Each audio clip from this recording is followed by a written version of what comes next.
Stop scrolling. If you see a function like this on your calculus exam and it asks for the x volume of a solid of revolution, don't panic. Let's solve for k. We are rotating around the x-axis, so we use the disk method. The formula is volume equals pi times the integral of our function squared. So let's apply the formula to our given function. F of x squared equals x times the square root of the quantity 3 minus x squared.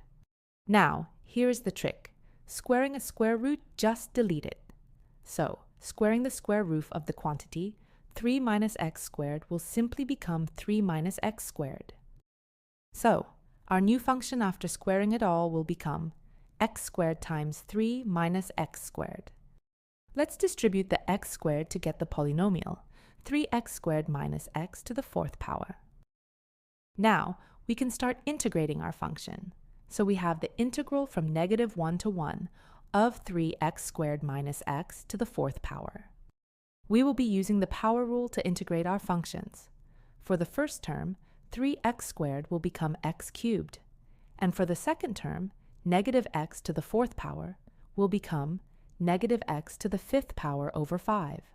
So, our new function after integration is v equals pi times x cubed minus x to the fifth power over 5. See? No more scary roots, just basic power rules. So now we are ready to substitute our upper and lower limit to get our total volume. Let's start with our upper limit, 1.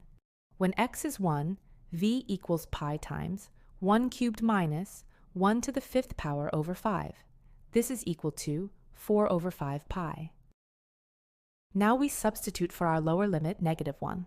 When x is equal -1, v equals pi times -1 cubed minus -1 to the fifth power over 5. This is equal to -4 over 5 pi. Now, let's subtract the two values, 4 over 5 pi minus -4 over 5 pi.